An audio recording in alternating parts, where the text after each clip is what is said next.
Hi, Pac Northwest Conference. This is Jill Riley from Billings, Montana, talking to Adria from Bellingham. Hi, Adria. Hi. This is Adria Willet Leonardo from Bellingham Covenant Church, and she is the associate pastor there.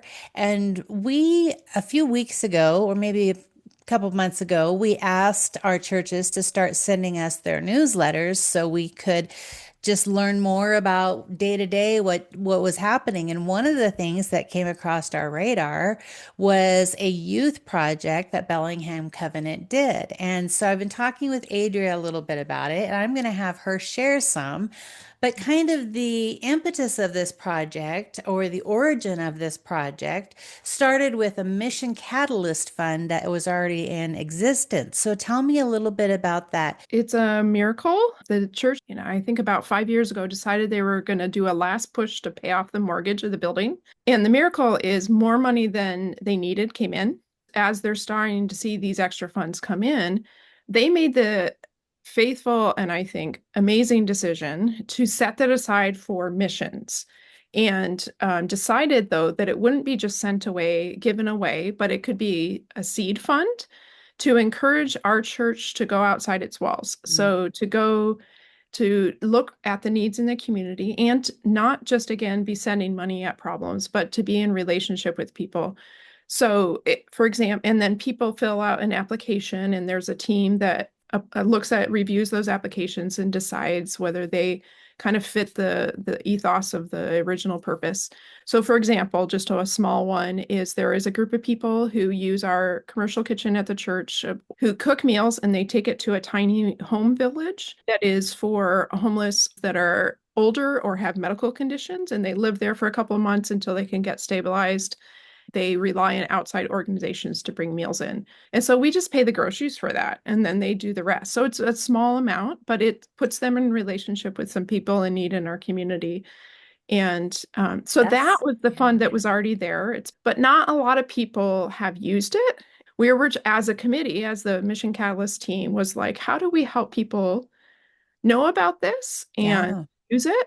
And they also, one of their passions that I really admire the team is how do we help our youth and our children become people that are a part of God's mission and are generous, giving people. Yes, absolutely.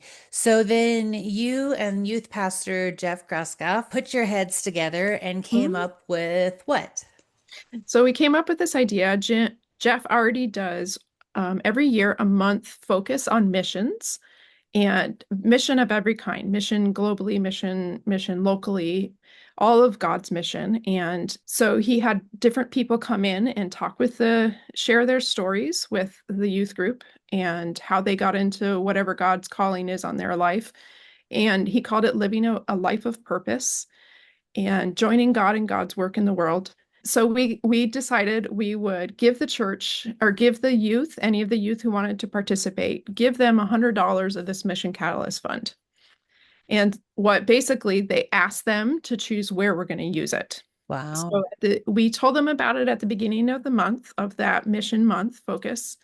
And so they were hearing different ideas. And then at the end of the month, we gave them a little application and we sat down with them. The Mission Catalyst team came for two times to sit and talk and be available with and help them think through this. Okay, so we're giving you $100 to use on a need in the community. What do you see as God's heart in the community? What is on your heart? Where do you see the needs? And then let them fill out a little application. They did the research to find out where to send. If someone said, I really care about children, then we said, okay, so what kind of thing? Where do you want to send that? Yeah. And help them think through that so that they had some skin in the game, so to speak. Right.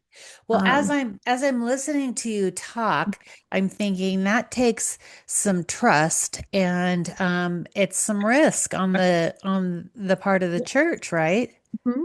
Yeah, we had no idea what they would say, and there were a couple things that were like, is it okay that we as a church do this? One girl wanted to do an organization called Animals as Natural Therapy, something like that. Mhm. So animal therapy as we talked to her, and this was the important part, was I said, okay, so tell me why that's important to you. And she said, well, it helps kids who are having a hard time. It's a way of doing therapy with these children who have a hard time. What was one of the big surprises for you in listening to the kids and their heartbeat for the community? They are much more aware than we thought they were. I would say a third of them were very aware of all the homeless and Okay. wanted to know what to do about that. So they see them, they see them on the streets or camping in the woods, and they want to know, how can we help those people? So several of them gave to the local Lighthouse Mission homeless shelter, Hmm. or wanted to buy supplies for them. One young woman thought about a specific need that women who are homeless have and wanted to provide supplies for that. And I was like, wow, I hadn't even thought of that. So they are very much more aware and very, yes, many of them have their hearts broken by the needs, especially Hmm. of other children and youth. Out of the 17 kids that participated, what were Mhm. some of the other projects that they came up with? So Lighthouse Mission was a main one. So various children's related things. So St. Jude's, Hmm. Children's Cancer Center, so the Animals of Natural Therapy. There's a center here in Bellingham that reaches out to kids who are in the foster system and provides the therapy and the care that they need. I was like, wow. Oh, Bridget Collins, and also helps prevent child abuse. Hmm. So So, what all do you great. think this did for the youth group in learning about, continuing to learn about mission and about the local community mission? I think that they, like many of us, often think of mission as something that is overseas or only overseas and Hmm. that we send our money to.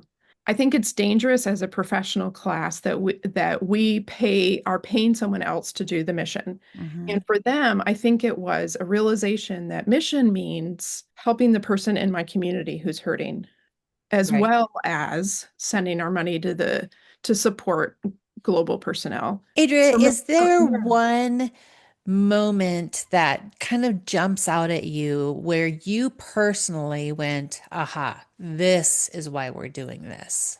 Well, there was one young woman who had a need that shocked me at first and surprised me, and we weren't sure what to do with it.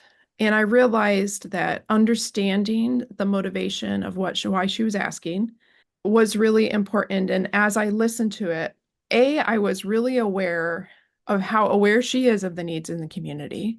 And I was touched by how much she cared. Hmm. And I realized in the moment how much influence we as adults in the church had. If I had immediately shut her down and Hmm. said, that's not appropriate, that's not what we do as a church, that would have been sending a message to her. And Right. instead, by helping say, tell me more about that, and showing her grace and affirming her motivation and her heart and what she's hearing of God's heart in the community, she responded to that. Hmm. The fact that you guys sat to debrief with them and Mhm. kind of filter out motivation and Mhm. their compassion, I think that's so valuable. And it caused us as a Mission Catalyst team and as the youth volunteers, we debriefed after that as well. For there were a couple requests that we weren't sure about, Hmm. but we had done that work of sitting with them and asking the questions. Wow, these kids have huge hearts. It's not what we expect. Are we okay with that? Are we okay with the fact that they're asking us to go to places that we may not have chosen? But that's where Jesus is, right? Hmm.